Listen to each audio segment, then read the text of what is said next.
Erade enhira mu nyina wana wotie fo fidie ne to ho. Erade enhira hwefo nyina na no peso yaba. Topic ne ya don't be ruled by your spirit on the earth. So woka se wodi wo honhom achi wasase so a papa wo be ye mmobo. Manyame honhom control wate. Ano na be boa wo. Ye hye ase ye bompa ye. Osoro hene ena no pay ye da wase. Erade ena no pay ye hye wudi nkonkron no animonyam bebre. Wasam ne beba wo. Gugusunsuo ma wasam ne nso aba wo yemu. Yetimi ayenta wa hene yemu. Bua yen ema ye ne ye honhom achi wasase so. Bua yen wo so obi ni Kristo honhom a wonya ne dia. Erade ye betima ye saa je se honhom nkonkron bo hye no. Erade ma ne ba yen so. Ye ne saa ma yen asem nkwa wie ye na erade ma ya so aba. Ewo Yesu Kristo dim nti amen. Erade enhira mu nyina, erade enhira mo. Ene ye kasafa. Don't be ruled by your spirit on the earth. So woka se wodi wo honhom achi wasase so a, mame. Me sister wutie me. Obaye mobo. Obaye mobo. Ani so ade me hunu be na wo. Botaye be nti na usuma wurade. So wo suma wurade akọ heaven dia ene enhira ne. Na ne enhira ne. So woka se wo wonkofo bebro mu wo Bible ni mu a, omudi wo Bible ni mu omudi wo honhom achi amwo wo. Ebi ye Solomon. Ofa masa na fede na hoodin nyina asa. Na obetwere no Proverbs 31 verse 3 se fa wa hoodin nye de emma. Ebi ye Solomon. Se wo bedi wo honhom achi wa asase so a ensi wiye. Makwan na Kristo honhom en control. Makwan na Yesu Kristo honhom en control. Ebi ye Adam and Eve. Ebra no omo edi turo mu honom no. O woni ba be dada Lucifer e ba be dada ema esanse wonim se ma ya dwene ha. Be ma pa ansa na obetima convince be ma no. Na ne ye. Minimu aduro kra wo de aye no. Lucifer nim se ma ya dwene mu ye ha. Enti bra wo ba na wo ba no edi turo mu honom no. Na ni kunu nka ne ho. Sa tam ni mo na ni kunu nka ne ho wo. Na oba aye no. Awo dada no no oba ne hunu se dua ne yakono se wodie. Me ne wodi hu machi abaye mobo wasasi so. Hwehwe Kristo wate. Wasom bosuma te hwehwe Kristo. Na fa homa no. Na oba ne di ne hu machi no amwa no. Bible se boni akatua ne wowu na Yakobon adoma chede ne dan kwa. Ewo Romans 6:23. Me ne wodi nkomo ahwe nyame asem. Ya bre ni 20. Genesis chapter 3 verse 6. Ebra Lucifer kodada Eve na Adam enka ne ho no. Wo convincing dan oba ne hu se dua ne yakono se wodie ne beti ani eye ani wakono. Eduru mra bia Kristo soma kontuo no. Dia na wode wani ehye na dia na wode wano eka. Wonu masam to obi sintidua. Wonu masam antimi ntwini pa ma Kristo ho. Obi kwa pilitia spread the gospel no na wo so so ye agent of Satan. Na woni namachire na wo woni namachire namachire se Kristo som. Woni mi se Lucifer ni nua na. Ye Lucifer akonwa firi wa na wo ho. Ye hwa assembly e wo Genesis chapter 3 verse 6. Wo se na oba ne hunu se dua no ye eye se wodie. Wo Lucifer convince na wo hunu se dua no eye wona ni so se wo ye de odie. Ebi a wotu anamo bi wo Kristo sum mu. Wadamfu bi atufo. Ebi anamo wa wotu enye Kristo kwan so. Yenkwa wia obi. Yenkwa kum obi na yemfa na ne nema. Enye nyame kwan so. Woso oba ne hunu se dua no ye se odie na ye aniwa fene na dua no ya akono na beti ani enti wote na babidi na wodi bi so mani kuna woka ne ho nso na wodi ya o ma bebe o mema bebe o hono ma wo yira yense wo kontomire no ode na wura nuro so menua sa mra ide Lucifer wana ne wo ma wo nche biemo wo yire no ode wo wura nuro so wa ya wo se mire no nyame sono kora wo nhwe okoton san no no tobi no ode ama wo na so atwa bi ne modidi no ada mo hwehwe nyame asema chiri kwai me kanfu Yesu Kristo de na ma wai no so oba ne wonu se dua no ayese wodie ne beti ani nti wote na ba bidi no de ni bi so ye dan ama ne kuna wo ye de oka ne ho na ne kunu so ye de adiye. Hallelujah. Na waba no nyina ni buabue na wo hunu se wode da adagya na opempam brodo ma ha yo nkatani mu fai obi wo ho no ma wo kire ma wose aye enna no mo sex no mo ye ntisa ka bible be kire ewum ka nyame asem be straight wo hunu se wo ye de odadagya ebra nipa aya boni nipa ya boni wasasi so na oni nyame ntama ye de ate na fe Lucifer na kasa ye de egu na dwini no ni nyame ntama ye de ate.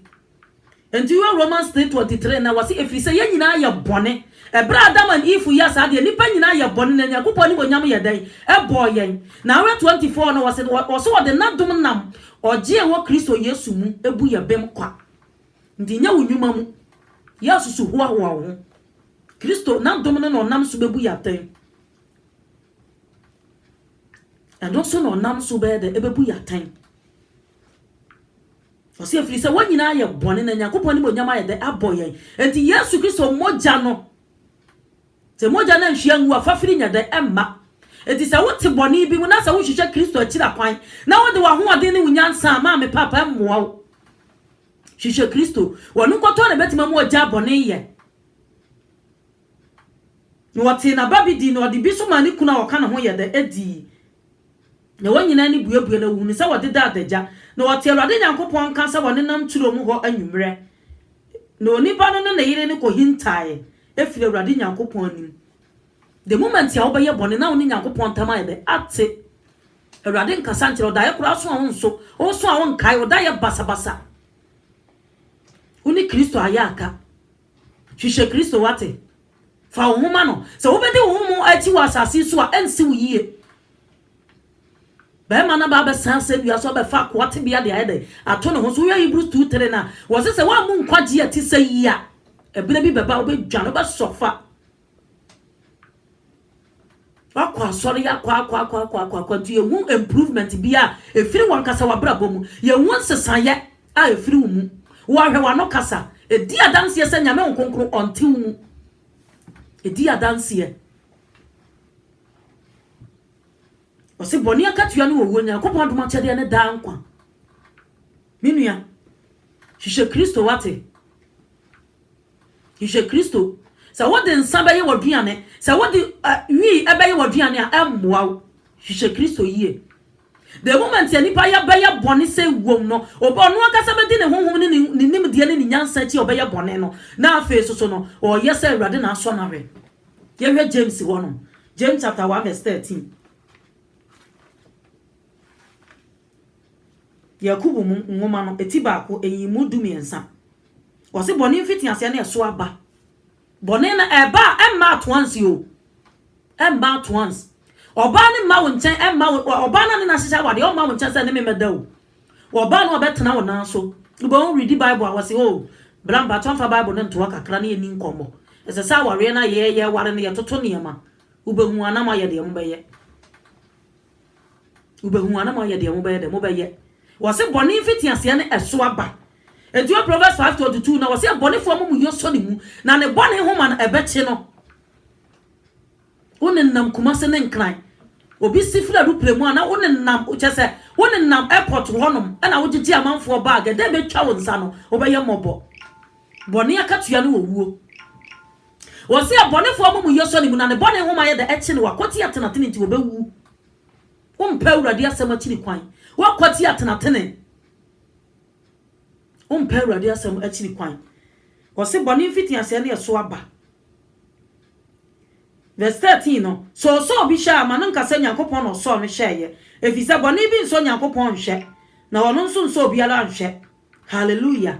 sa wuti asafu bi mu na ye wadwene sa wo ya sori koni wonya Kristo ni a wonka Kristo fo ho a boni bi wo hono na sa wato boni ma na se ade bi ba wo so haw ne ma ne bi ba wo so a Awurade se nye ono na so wawe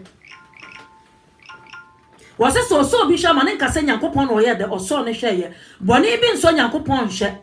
eye wo wakono a jeje wo na dada wo na so ye de hweye wo wakono oji obi yire de na boso waji obi kunu de na boso obi kunu wo hye wo dem na ye onko a wo dia ma me hwehwe nyame asem akiri kwan wate awurade asem ba na wapo awurade asem wo se so obi hye ma ne nkase nyankopon wo ye de wo so me hye ye efise boni bi nya de enso nyankopon hye na wono nso so obi a nhye hallelujah onso obi a nhye so obi hye ayono akono na a jeje na dada no na so ne ye de hye ye akono ne jeje wo na dada wo ti anya nwanwa so obi ne na girlfriend ada obi ne na girlfriend ada ne na ya fo no so bompa ye opekunu de wanya fa no awate Bible da wati fi unsua nyame asem so obi hye ma ne nkase nyankopon no so no hye fi ze boni bi nso nyankopon hye no ono so obi a nhye so obi hye na ye ono akono ajeje no na dada no na so no hye ye awurade se me kan che o se wuti boni bi mu na se boni na nkasa na aso twen ye da ewo ho enya wono na ye da aso wahwe o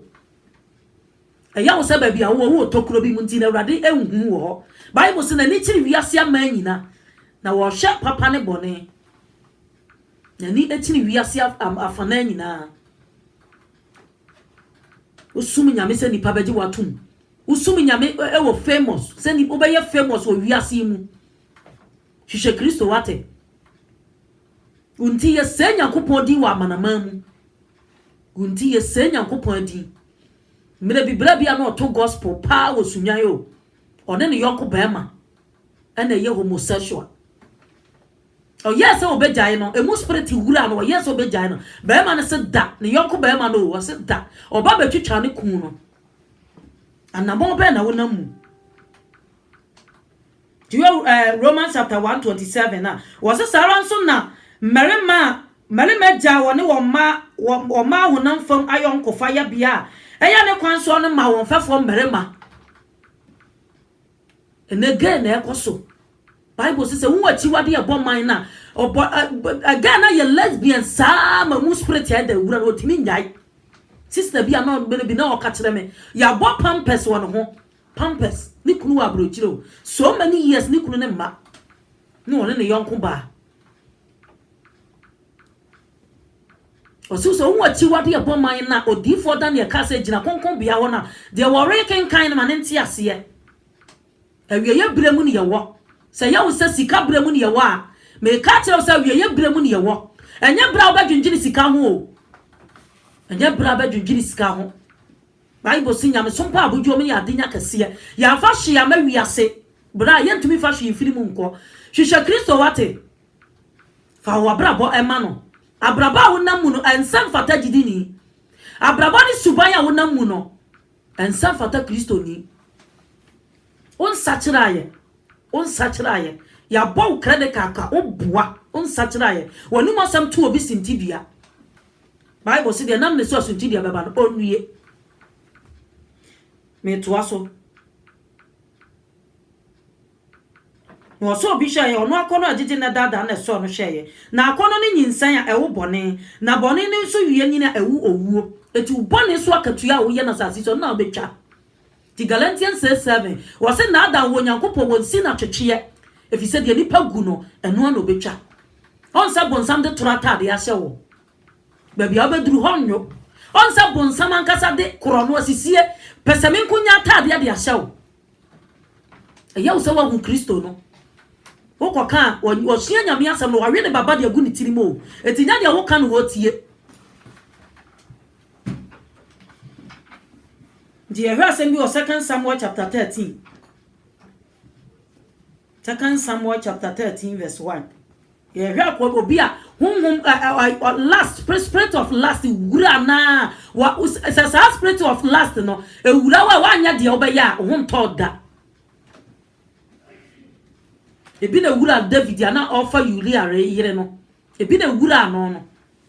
anso odi this ade de wo ne ba Solomon de wonku na sase so no enchini ba no na wo ha won kasa wo ma na wo ha won asawo na wo bon won kasa wo ma na wo ha won to hu say Uriah yire no adware ettabumam na ohini David na ne dan wa abrosan soro no wa brosan nti wa brosan so no hu yuli ayere ne no fontam no sibaye osiba no ne be obefa no ne daaye onso onyini oye ya owu Solomon for ne mpnafo 300 ne yele no 1000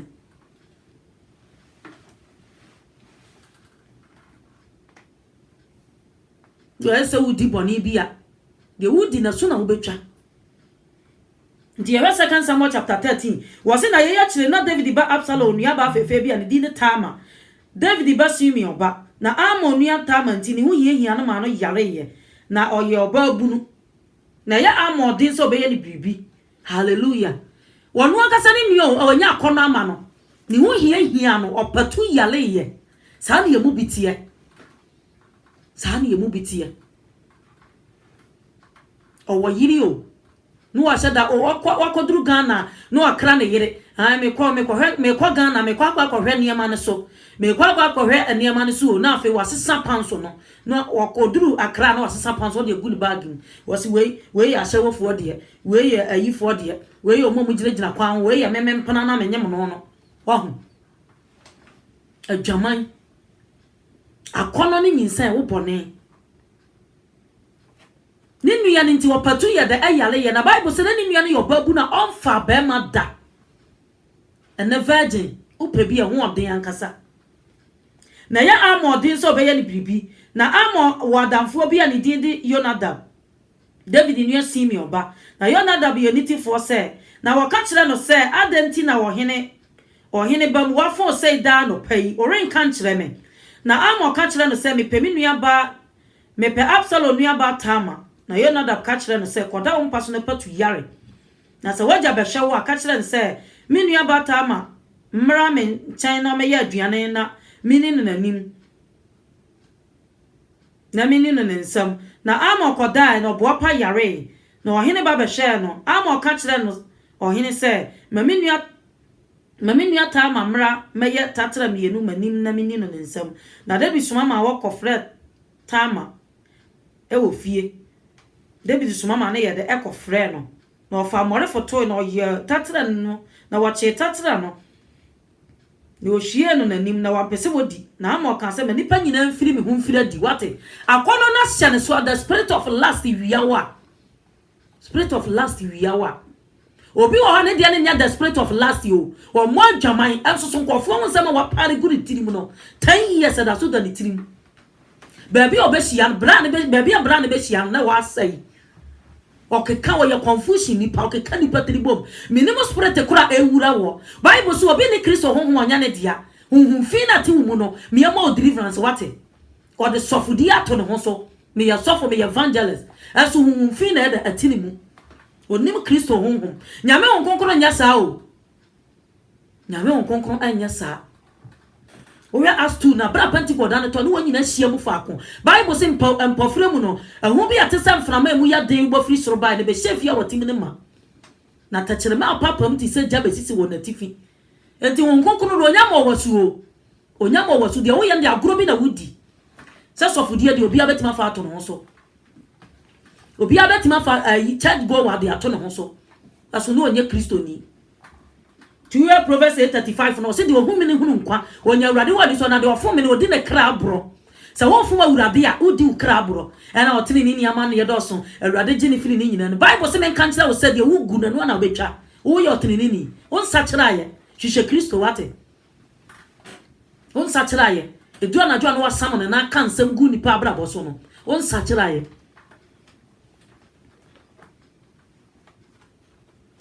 the Bible say ebra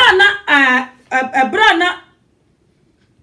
Absalom nua ba no eye aduane no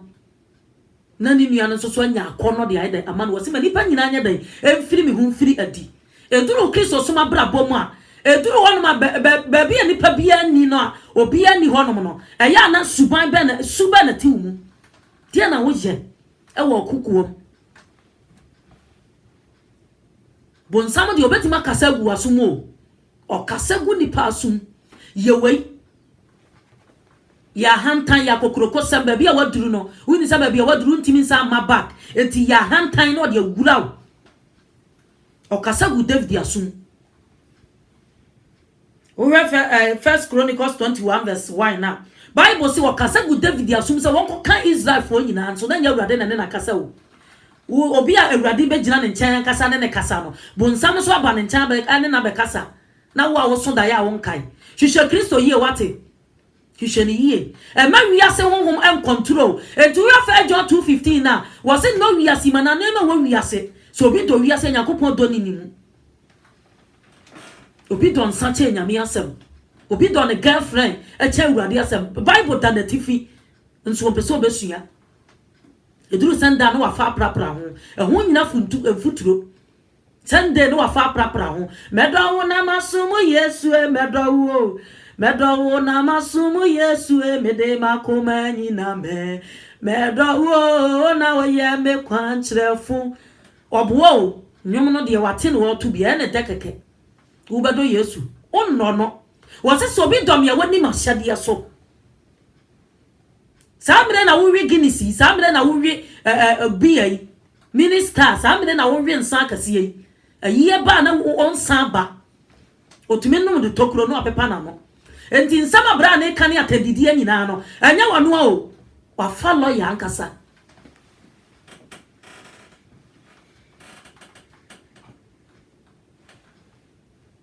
Juya Psalm 9 verse 17 na wose abonefo besana kwa asamado amanamaya wo wra firi wo Nyankopon nyina abonefo obi a wodi bone no obi a wobie nsa ba obesa kwa asamado obi a woto ne nsa obi a wotena fedifo otena bia obi a wonhwehwe awurade asema kiri kwan so filipiti wianka waba fie na waye aduane wama ne ma aduane adi wianka wo maji wo mahome nanka wo ma ahwehwe nyame asem na mu biem na wo nkonkono akyere wo mase no nyame asem no hwehwem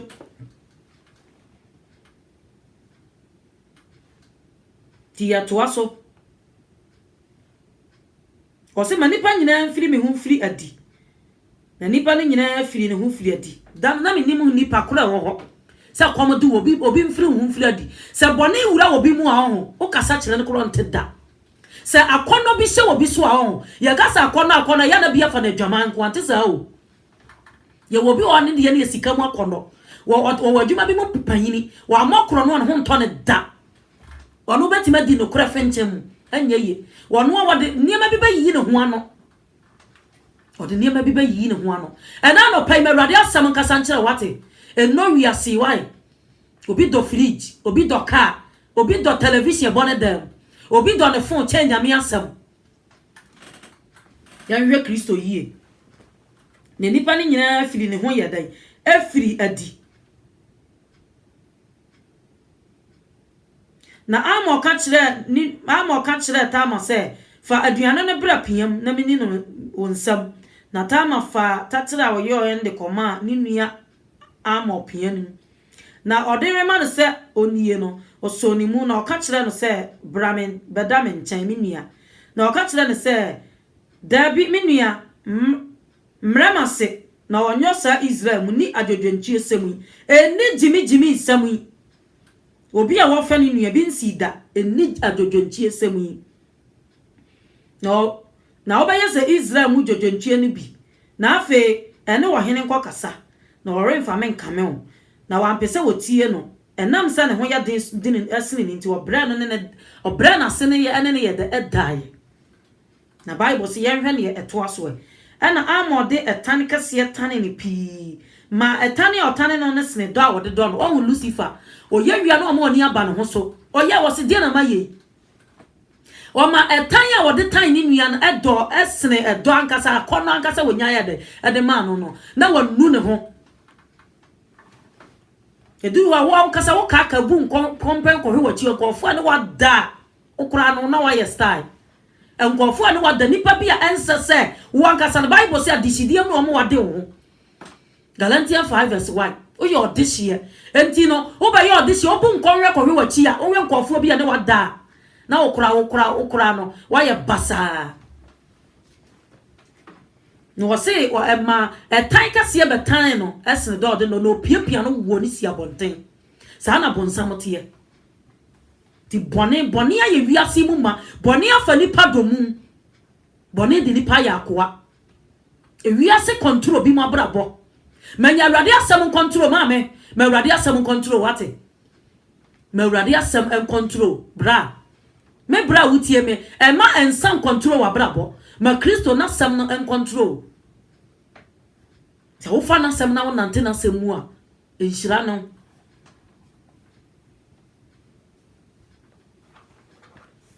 die hwa asem wo Proverbs 125 Proverbs 125 wase na moto mafutu anyina atwene na me kasa kire no ma mpenti me so mesere mama ne yemu mo ahopopo obeba no ene na meyi mo hi afa de na nipa no nyame asam ne ba wontie nsa kire o no ne nam paibo gigi nuro ni agege eniema de toto na sene no ne nam nuro so wone nam abosom so wa boss wone sama esi achi na wiye no ne nam abosom so no wone nam nuro so na osugu awurade so na osu Jeremiah 46 verse 11 na wasi baba ko Israel baba ayale sabia ni ho ma kogiro koji aduro onsa yale ya tew adwaman ni ntia uni we da na ni we da ni we da na ni we ada akono ni ntia en control honhom e wasasi so ma awurade asem en control ko se woto mafutu anyina atwene awurade asem ba na aboafu aye Lucifer na ye wosa moto bafutu anyina atwene na mekasa kire no ma mpenti me nso mesere mama ne yemu na ma ho popo beba no eno na meyi mohi eno na meyi mohi eno na mo ba fra me na me nso merenya dai anyi so esanse wuchiri nimdie na wa mpa awurade suro wa mpa mafutuo na opo mekasa kire nyina enti wo bedi wa akwan so aba de wugu na no na betwa ene bebire ya me ya se awurade ase o my ganam kuradua imu awurade asem ba na nasum ya ne hene wo pese okotie anansesam okotie anansesam awurade asem ebeyi na tan betenetene no no ompe menua se wo pe se wo mpo bible say osoro ni asase betwa makona na asem de entwamu da na asem entwamu da wasam so ya sam 1 verse 9 na wase dia na brantie de betene ho adie na sister wo de bete wo ho enya sika o enya wiase afefe de eya awurade asem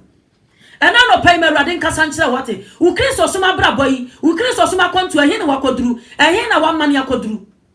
ehe na wakoduru yese de ya wo se wapem eya wo se wapem wo ne nam niro so eya wo se wo ne nam abosom so hwehwe Kristo yie wate hwehwe ni yie na fa ahoma no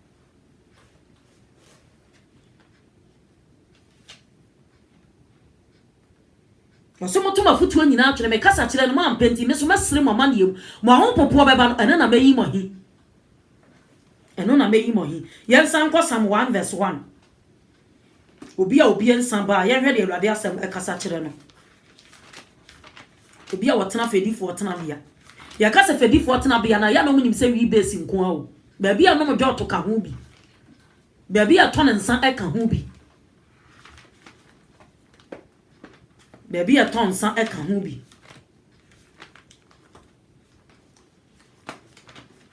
Psalm 1 verse 1 ye ha sem bi wo se otene ni abonefo wonse wachem enhira ni wani pa nante abonefo agina mu na wanyina ne bonyefo kwan so no ntena fedifo tena bia fedifo ono onkono wi so oduru wi base nyanyame asam bi na wakoka ho on tena fedifo tena bia na emom awurade mra so nani na ogene ne mra ho awia ne anajo no te se dua etima subonten ho na so na ba ne bremu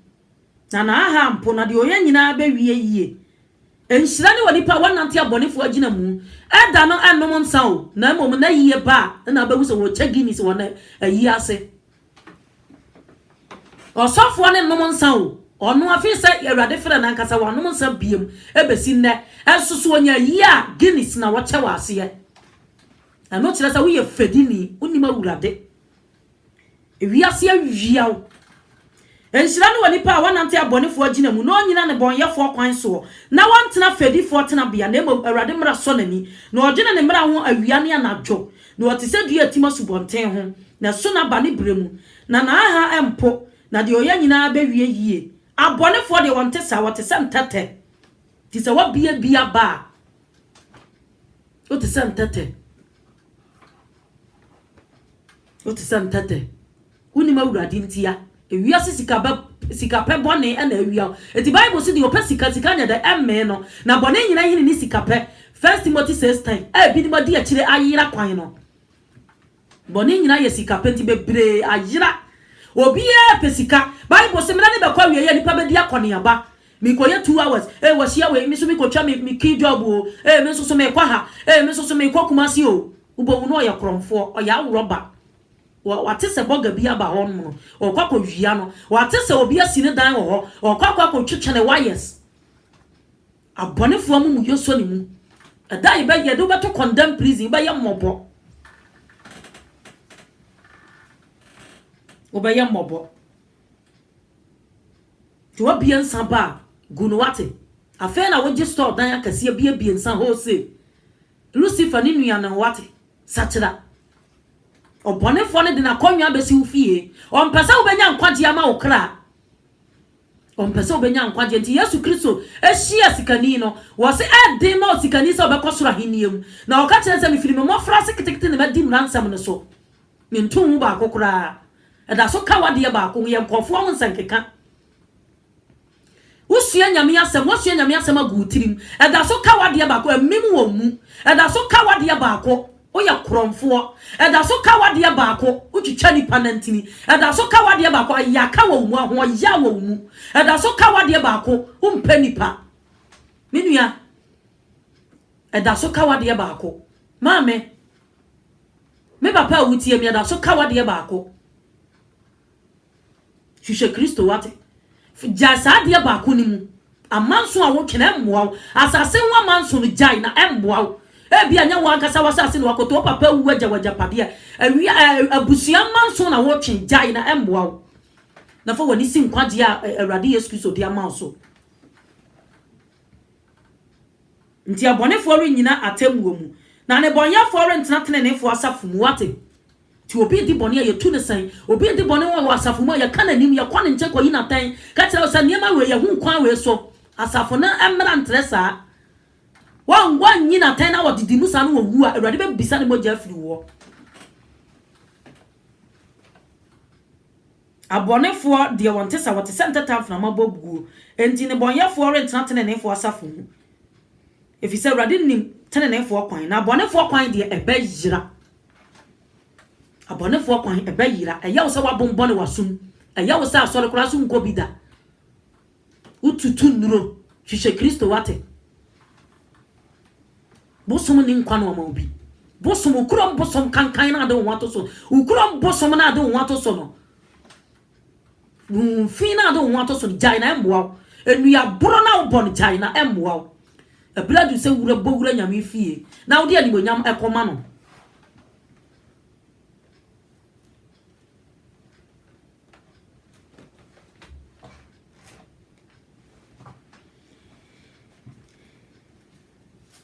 Galatians chapter 5 verse 16. Galatians 5:16.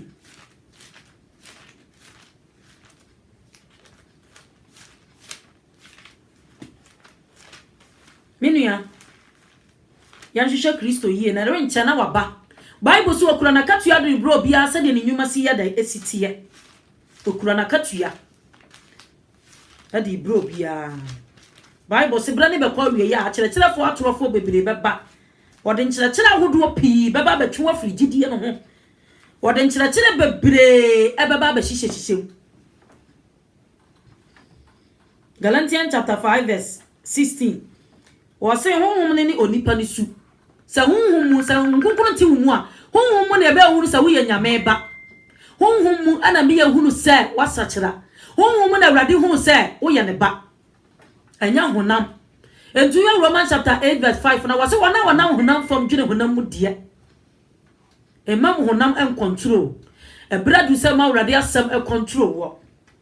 honhom ne ni onipa ni su na me se mo nante honhom mu on say ebra na Paul ka asam no wa amanamam Paul oye amanamam sofo oye amanamam sofo a Yesu Kristo de na asam ema yen enti asam a Paul be ka no na Awurade na de ama no ebra wo ko Galatia asafo ni mu no wo se na mesem no nte honhum mu mo reni honam akono achi na sansam we se nsafo mu yanka o 1111 na eka mo reni honam akono achi na honam kondo tia honhum na honhum tia honam na monya no ma mo pe na se honhum ne de wonama na woni mra ase ye wonkofo bebre ho no ma emra obonefo ne de akoye nkonua ye de atoa no so into John 11:28 na wose mo ma ye adwuma abra na bonsama so a wonde so a bra Awurade ncha na obesoye wo to wode mra wode nkonua ye de ato bi mo so bi mo nya o madwen so mbe sakira wode nkonua ato bi mo so wose na mesemo nante hu mo reni honam akono achi ma me papa me ni honam akono achi wasasi so na honam ne kondo tia honhum tia honam na Bible se nya no ma wo pena se honhum ne de honam na woni mrase hallelujah se honhum de obi nama oni mrase honhum de obi nama oni mrase njuo James 4:4 na wase ware se yefo munim se wiase da fofa no otan Nyankopon obiara opese wo ye wiase da fo no ogina wase Nyankopon tanfo opese wo ye wiase da fo a Bible se wo gina wase Nyame tanfo honhum de wonama nyaade se wo mrase da biara da nyaade se wo mrase eni honam akono achi obi be ware ya so be kompa ibom abom pa ya ka kire Awurade se Awurade wanka se yime mfem pade ma me Awurade be me ya wa ba wo firi wana so wo firi wo no no wade honam akono be una yale na afiri ni tiri so be sini na ase awura no ubo no de yade na ma no ya ware ya kwa check up ni ade ni nyina wanye o bo hu na no ne na da eti Proverbs 31:30 wo so wa ya na da oba no wa hu na wa hyehyɛ ne mɔwere no oba no wa hu na ne tososo ntini wo tene hu gyae no Bible so wa ya na da ho fa ya huhudie oba wo sura Awurade no obehira no o so wa ya na da aho fa ya huhudie ebi ana wo ye nsa ba ebi ana be ma na wo hu no ebi ana wo hwe nsa wo ton nsam ntentan ebi ana honhum bi na control no bia na honhum bi na air control no dua abaku 250 wose dua wa ma yonkon nombro obi a wa bia nsampa a wo kana ne buwafu no sachira me ne wo sachira adwuma bebira abu wo de wa nya bibia se nom cargo sala toy wa nya bibia se ayi burukutu na wo ye obema nsuo na wo de your business na wo ye obonsam wo hu se ne bra wo ye tia enti obepa adwuma a obenya sika bebre obepa adwuma a obenya tetefo na wasoma Awurade e wo honhom ne nukuram no hwan na ekobie nsaba hwan na ebie jot hwan na ebie jot store dan odo fie o store dan ayo jot dan na wo ton eduru hwan ma na wo kwa asore won kanya memma ho ti we fa John chapter 3:5 na wo se na mo de oyini ho di so be so abone na bone ni mu obi otini mu no ye bone obi o ye bone ni ohunu no na so onye de onim Kristo. Don't be ruled by your spirit on the earth. So who can say who do much was asasi so a ensi wiye. Ma Awurade ma kwan ma yi Kristo honhom enye omu adwuma. Ma kwan ma Kristo honhom eni wanim.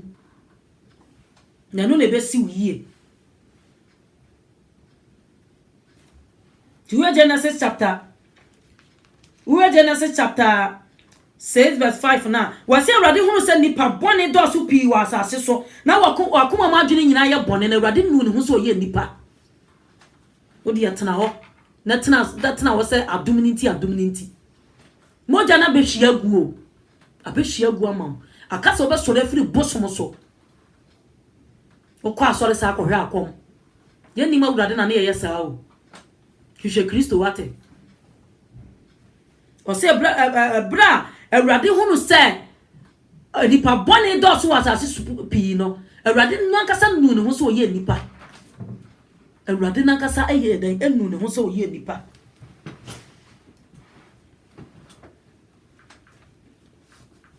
Awurade nankasa enu ne ho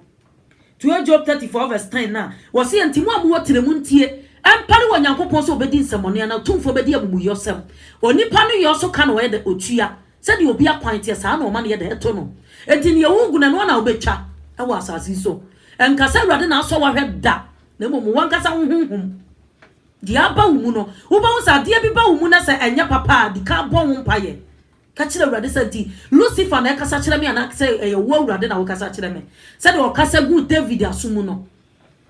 man ko fa yuri ayere wo sa kasa gu na sum e wo First Chronicles hono e man ko kan Israel for na Awurade de ekum kase e to Israel for so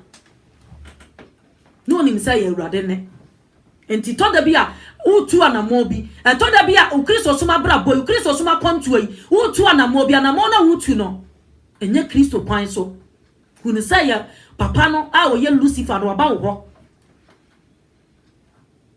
dia sa anamo no enye Awurade akwan so anamo Ndiyo Romans 6 verse 1 na tifia 7 no wo Kristo ma yonkofa ekum bone Kristo mu ayonkofa ayame yasa wo so wa hunu Kristo na boni timi di wo so da bia enti na Bible si yansra da na yanya de nya hoden afiri niema e ba no niema bebre na bonsam di ba be wia e ba be wia Kristo fo wa wia ebrem o si yansra da to si Kristo ma yonkofa ekum bone Kristo ma yonkofa kum ne bone ye bra na ye bra ye hwe asem bi wo Deuteronomy 30 verse 11 Deuteronomy chapter 30